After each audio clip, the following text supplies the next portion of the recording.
Well, hello and welcome to Hull Seahawks Behind the Curtain, episode 56. Pretty short turnaround between the last one and this one because there's been some big news. We sort of partially mentioned a couple of factors that sort of linked to the big news in the signings of Noah and Josh on the last episode, Matty, but we thought we'd do a bit of a focus piece on the new affiliation with the Manchester Storm. Yeah, good to be back on. Obviously, we filmed that one probably, I don't know, about a month ago. So, yeah, it's obviously we had to put it out obviously when the Josh and Noah thing was announced. And yeah, just I guess we want to jump on and just give it some context. I'm sure people, probably wondering sort of where it come about or, how it's going to work. So, yeah, you know us, we like to sort of get out there and let everyone know what the crack is. I think that might be the perfect place to start, if I'm being honest. Read the press releases earlier. Obviously, the words of yourself and obviously new head coach of the Manchester Storm, Cam Critchlow, as well, and talking about what this partnership means. In terms of the development of for Manchester Storm, their young talent for Hull. It's an easier way for us to get some young, exciting talent into the NIHL to sort of boost our roster. And as I think your words more alluded to, Matty, just a really good thing once again for hockey in the UK. Yeah, I think so, mate. I think obviously, there's always that, you know, I think for years now during my time in this playing over here and sort of up and down the different leagues, I think it's always been that thing of, there's no real pathway there or no, it's difficult to sort of have any affiliations with clubs and everyone's got their own interests and stuff like that. So it is difficult. And I think, what Sheffield have done, I think is, although, maybe people have got opinions whether it works or not, in that format, I think overall it's good for the game. And I think it gives, like I said in the release, the British player that, it is real difficult now to get a chance, definitely in the elite league. And again, our league is only getting better as well. So the competition's really high now. And I think if you can offer, kids that are, right at the top of their sort of age group and, some of the best kids in terms of, Great Britain and England and stuff like that. Um, they want to be involved with elite league clubs. They want to have that chance to maybe train with them or to maybe even get games and to offer them that and but also how important playing minutes are, which is everyone knows it's imperative that the playing minutes and not only minutes but playing big minutes in key areas and key times of big games. So it just works around for everybody. It works well, for them as their players are getting minutes and they're progressing and playing in, big games still, but also, they get the practice with the guys every game, every day and then also when they need to, they can just jump straight back in. And it's a case of they're not sat there not have played for weeks with 2, 3 minutes under their belt. They've been getting minutes. So yeah, it's like I say, I think it's great for the game in general, but for us, I think it's a big step and one that is only positive for us. So how's it come about then? Sort of how long has it been in the pipeline? Because the clubs have been pretty friendly over the last few years anyway, of course, with we can throw this all the way back to the first year. I think it was Jacob Lutvik who was on their roster at one point and came Yeah. down, played for us. Obviously, Finley Ulrich was then sort of down here for a period of time. Bobby and Deck went one way. Obviously, Johnny Corneal, obviously with his deal last year. So there's been a lot of transactions and sort of making players available for both clubs and obviously a good relationship between them. But how did this full formal affiliation come about? Yeah, I think like you mentioned, we've always had a good, relationship with them. I've always spoke quite a lot with Finity, and had sort of a similar opinion of, the British players and sort of where they lie. And don't get me wrong, it's not always, a brilliant system or, there's definitely there's downsides to it, and different clubs will have their opinions on how it's worked for them. And But for me, I've always been one that really thinks at the end of the day, look, British players, especially these young top end British players, that you'd be daft if you didn't think that they're looking at the Elite League and aspiring to be at that level. Um, I think where the disconnect comes is obviously, look, we're not daft as well at the fact that that league, although our league we always mention is getting better, that league has gone to another level completely. And for British players to just break into that league, any team is nigh on impossible now. Obviously with 15 imports and the British players that are still within that league, the top end, British Great Britain lads. It's really difficult. So obviously, look, it's not always easy to sort of navigate because at the end of the day, clubs in this league have got their agenda. We want to win. We want to keep, people coming in the door. We've got a business to run, and so have they. So I think you've got to really sort of be willing to work with that club and that person and trust them first and foremost. And actually just understand that look there will be times that you maybe do lose a player, and that works both ways. That you maybe don't have that player for a specific game, and things come up last minute, an injury, and you're like, oh, it would have been good if we had that player. But at the end of the day, it's just the way it is. We've seen it work for a long, long time, obviously, in the big leagues over there in Canada and America, and obviously there's no denying it here. It clearly works. They've obviously got a real, top to bottom system over there, and players going all over. I don't think we're ever going to see it of that nature. But I think, look, what we can do is sort of do our best to help both clubs. Because at the end of the day, look, he's talking on this situation. I really like the players that are coming to us. I think Noah is one that I was really keen on getting over here. He signed for Manchester fairly early. Um, so it was one that, you're asking the question about what he's going to do, what he's doing. And then it sort of snowballs from there and you sort of, you're trying to, just work out exactly what the best, way forward would be. And essentially it's just why don't we do this? Look, they've, for all the Elite League gets a bad rap at times for British players, what they're doing in Manchester anyway, I think has always been, probably, if not the best, the leading one in terms of really trying to get this academy set up and these young lads coming through. There's a lot of players that are from that area, Manchester in general.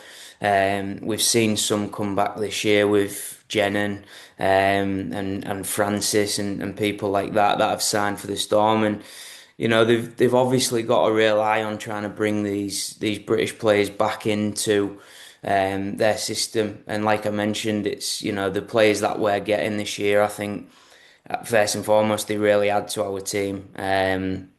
And that's where it came from. Obviously, we want the players, but it's got to work, right? And I think over the years, like I mentioned before, with having Finn, we worked with Sheffield even that year, and there was I think 3 or 4 games where I let Finn go when, it wasn't the best um, probably decision at that time for us in terms of being completely selfish. It wasn't the best thing that probably we needed, but thinking about Finn himself and his progression of where he wants to be, you've just got to accept that that's where these lads want to try and get to, and you've got to sort of put yourselves in their shoes. Luckily, I'm not that far away from retiring, and I completely get it that these lads want to try and play at the highest level they can. And being British and understanding that, I think that's plays a part of it. And again, I think just them being able to trust me and us to take these lads on. And like I said before, me and Finity have a good relationship and both see the game pretty similar. I think he was, you know, obviously everyone knows the type of player he was, pretty fiery. Obviously, we have our style over here as well. So, yeah, I think it's sort of a good fit. And I think, like I mentioned, I've got that affiliation with Manchester as well, which again plays a role in this. So, yeah, I just think it's a good fit all around, mate. I say it's a really exciting one, and it's good to see obviously Seahawks fans and the Storm fans as well on social media, sort of earlier today, saying how much of a good fit it's going to be, not just in the immediate future. When you look at the three lads who are coming over, but potentially, as you say, this building this pathway to the elite league. Um, Talking of sort of how this is going to work, then before we actually speak about the three lads in turn, obviously Noah, Josh, and Theo, and what they might bring in, sort of, how you see them fitting into the roster. What's this going to look like day to day? I've already seen a couple of questions from fans saying who's got the call on when they play, where are they going to train, that sort of thing. Yeah, so I mean, first and foremost, they're Manchester's players. So they're signed to Manchester, and we've then agreed the two-way with us. So yeah, that's their club first and foremost. But they've obviously signed, these lads with a view to have a two-way. Let's not kid ourselves here. The 18-year-olds and 16. So, I think they think really highly of all the three lads. But again, it's one of them where they probably realise that they need to play. So, we've had quite a few talks on sort of how this will work, and I mentioned Noah before, but Noah's one that I'm pretty confident we're going to have him for the majority of the season. They actually want the boys to train with us both nights that we train, the Thursday and Friday. They was insistent on that, so that means that they want them to come to us and be integrated to the team. And we'll see how it plays out. There's obviously, we've got a lot of players this year, and I've made sure that we had that. But having 15 forwards, there's obviously a lot of pressure and competition for places there. So, which is good. But at the end of the day, some people won't play. So that's just how it is. And it's time we had a little bit more competition within our team.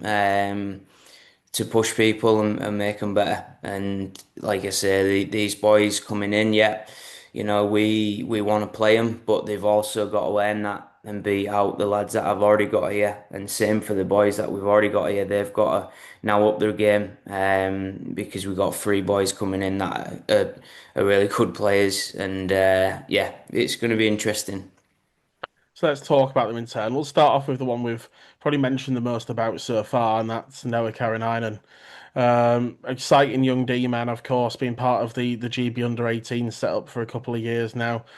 We saw him, on the ice for Telford just last season at the Hull Ice Arena in one game. I think he played around 12 games, I think, for Telford, if I've got that right, and of course, appeared for the Blackburn Hawks as well. I think on his debut, it was a pre-season game, but for a D-man on debut for the Hawks, he got a hat trick. So it just shows that he's got something to his game. So he's a really exciting one. And how do you see him fitting into the roster as the seventh? Well, on the roster, he's a seventh D-man on there, but Yeah. obviously, how exciting he is, he's certainly going to be, throwing in some competition, isn't he? We've seen how much he can play at this level already. Yeah, I think is someone that I've been sort of hearing about for probably a good few years now. I originally spoke to Aussie, Dominic Osman, who was obviously at Blackburn, and he was the first one to tell me that you need to look at this kid and keep an eye on him. And then obviously, yeah, we got to see him last year playing for Telford, and I was just very impressed with his game. I've watched pretty much all of his games now as well from last year, and just his skating ability, the way he sort of sees the ice, got a really good head on his shoulders for his age in terms of how he sees the ice, and he's from a family that are hockey players. His dad was a player, and I know that probably plays a part in it. But yeah, he's someone that, yeah, like I mentioned before, he was a big part of the reason why I wanted this to happen, and bringing a D man in like that is going to add a massive amount to yeah, like you mentioned, our seven. But yeah, I think right now it'd be tough to keep him out of the six, and yeah, I'm pretty confident he's going to play a lot of games for us, and probably a lot of minutes, because I think he's got a serious ceiling, Noah. They really think highly of him in Manchester. They think he's going to be ready in maybe a year or 2 years' time. So, if it's only a year or two that we maybe get Noah, we need to capitalise on that. Because I think he's a star ready to come through. I say really exciting talent. I know a couple of my friends in Manchester were ecstatic sort of this afternoon during the announcement, because they get to see him a little bit more, both in Manchester and down in Hull. Moving on to someone we are actually going to feature on the podcast a little bit later on, Josh Crawley. Another one that I know has been known to, well, myself at least, since we recorded the last episode. Another really exciting talent. Obviously, some time at Telford last year as well. A GB under 20s action last year. Played in that tournament where I think Brutes got injured, didn't they? Sort of midway Yeah. through, did Josh Crawley. So, another really exciting one, 18 years of age, looking to really get stuck in. Yeah, like Noah, I've heard, obviously, known about Josh for a long time, because when I was in Manchester playing, he would have been, God, probably 10 maybe, honestly, at this point. But I did do a few junior sessions there when I was there, skated with the kids, and I remember Josh, his dad as well. I've obviously known him a little bit of time now as well, and had a good relationship with him. So yeah, again, he's one that I've been told about as well, coming through in the past couple of years, how talented and how much of a dynamic player he is. So again, I think he'll add a lot to us, and definitely be pushing to play games for the Storm for sure, I think. And yeah, like I mentioned before, if we get Josh for games, whether it's every game or some games, it'll be great to have him. And I think he'll be a big part of the team. I think he only got the 5 appearances for Telford last year, 2 points in those, but a point a game in NIHL one as well for Blackburn. So can't wait to see him sort of, over here in Hull. And the third one, and people who watch episode 55 obviously would have heard Theo's name mentioning that one. Is that I think he hadn't even been officially, signed for the Storm at that point. Obviously, I don't know how long they've had their plans with Theo sort of under wraps already throughout the off season, but. Theo's maybe the unknown quantity here, isn't he? He's only 16 years of age. He's only played junior hockey, some years through the Storm Academy, and then last year in Czechia as well. So, he's a really interesting talent that obviously I know you've heard, a lot of stuff about, but not really seen too much because obviously he's only played junior hockey, but he's a really exciting one. Yeah, this is obviously the one that, yeah, I was genuinely completely unknown about. This one came up last. And again, this is someone that the Storm are really big on, really highly on, and they are, yeah, I think they really do think that they've got a serious player in Theo. So again, just really excited to actually just get him on the ice with us and see what he can do. I know he's playing in a really high league, in the top league for the age group over there in Czech. Spoke to Emmy about it a little bit, and he knows how good that league is over there, and yeah, he's a big kid for his age. He's a natural goal scorer. I know that.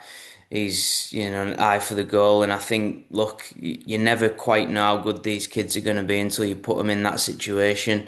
Similar thing with Bo. We've got Bo as well, 16, and he's been skating with us all year, so you can see that how much they've got in terms of talent and potential. But putting them into games and seeing how they react and how their ability comes off in games is different. And when you see that, you'll know pretty quick if they're ready. And then then it's time they've got to improve and make themselves, a player, a real player in the league or the league above. So yeah, he's the one that I'm uncertain on, but hearing really, big things about. So yeah, really excited to have him. Again, massive talent and massive sort of for us to bring in a talent of that quality. It'll be great to see him. And how soon do we reckon the guys will be hitting the ice with Hull? Obviously, I don't know what they've been doing throughout the summer. Maybe some skates with Manchester, and I know Bo's been sort of already on the ice. Obviously, you've mentioned him, so we'll sort of throw him in there as another one of these young guns as well. I know he's been sort of skating with the Seahawks throughout the summer on the sort of the one weekly nightly session. When are we going to see the Manchester guys and sort of looking into pre-season as well? Sort of how much are we going to see those guys feature? Yeah, so I mean, I know Theo is back in Czech. He's doing pre-season over there. It's quite an intense pre-season. They skate every day. They're in the gym every day. It's no joke over there. They really do. It's high level and they take it professional. Like it's no joke. So he'll be ready to go for sure. And then yeah, I know Noah and Josh are both skating. In Manchester, they've got ice, and yeah, they're on the ice all the time. They've not yet been down, but I think next week we might get one of them, or both of them down. Sorry, to one of the sessions. So it'll be good to get them down, and yeah, then from there it's just we start 3 days a week from next week. So yeah, like I say, we're ramping it up now as well, and we'll see. I think we're going to have them down for a little bit in pre-season, but I think the Storm want to see them as well, and that's a good time for them to blood them in pre-season. But yeah, for sure, I think they're going to be down training 100%, and then it's we'll just see where it goes, and yeah, we'll just manage it as we see it, and as we get the players, and they'll get put in if they're here, and if they're not, then we obviously just it just keeps going, and that's how it's going to be. Obviously really exciting. So we'll finish off this segment just by talking about pre-season. Obviously, with the newly announced game down in the Storm Shelter, 31st of August on the Sunday night after your testimonial game, Matty gives the Seahawks 3 full weeks of pre-season fixtures. Obviously, I know the testimonial might be a little bit different in case in terms of the I know some of the lads might switch teams. I know there may be a couple of them that you're wanting to steal across for your sort of all-star lineup. But I'll three steal a full, couple, mate. Yeah, for sure. obviously six chances for the guys to get on the ice, and obviously one of them is a real test because it'll be Manchester's second game as well. They're all going to be wanting to hit the ground running. I think they play at home again on the Saturday, the same night as your testimonial. So really exciting one, and I know we've got. Well, I say most people won't know this yet, but plans next year already to do the reverse. We're going to welcome the Storm into the most versatile arena. Yeah, that's it. So yeah, I mean, look, it's always a little bit of a sort of eyebrow raiser, I guess, when our league plays against the elite league, and I understand the reservations on it. Just in terms of how the game could go, right, and sort of not maybe letting it get out of hand, and when no one wants to see it get out of hand in any way, whether it's sort of silly stuff happening and all that stuff. But I'm pretty certain that both teams are gonna just use it as a good skate and a one to, like I say, for us it's a massive test. It's one that I think is great for us at this point to go there with, a lot of players, play everybody and make sure that, we're sort of, just doing what we do and play our way and sort of, forget about the elite league thing and just go there and play, and test ourselves. Like I mentioned, they've got a lot of good players, and it'll be tough, but we want it to be tough, and that's sort of this is all part of the affiliation, the fact that we can now do these sorts of things. Commercially, we've got some plans and stuff off the ice that, we're going to implement over the next, year or so. So yeah, it's exciting. And like you mentioned there, they're going to come to us hopefully next year. So that was sort of part of that deal as well in terms of, we'll come to you and you can come to us next year sort of thing. So yeah, again, bringing an elite league team into Hull is I think it's a great look for us and the league again. So yeah, it'll be interesting. Obviously, the night after the testimonial, that was obviously a decision to be made because usually, there'd be a night out, and I'll definitely be going on the night out I was gonna still. say there still might be. Yeah, because Tens ain't gonna let me not go, so I'll have to go. So and look, look, it's still pre-season, but we obviously want to go there and put our best foot forward. The boys will still be together after the game and maybe have one or two. But yeah, like I say, we want to go there and put our best foot forward and not sort of embarrass ourselves by any means. So we'll like I say, 3 weeks of pre-season is great for us as well. We're really gonna sort of get ourselves ready for a big year this year. And I think having 6 games is great for us. To get everybody ready and get our game, right for that first, week of the season. I say it's going to be a fast and furious run up, isn't it? With the testimonial and Manchester Storm, then the league champions, then the double header against Solway. So much to look forward to in just over a month's time as well. Forgetting that, we've got the jersey launch already, still to come, sort of 2 weeks before that. So busy schedule ahead for the Seahawks. But up next, we're going to have Josh Crawley joining us.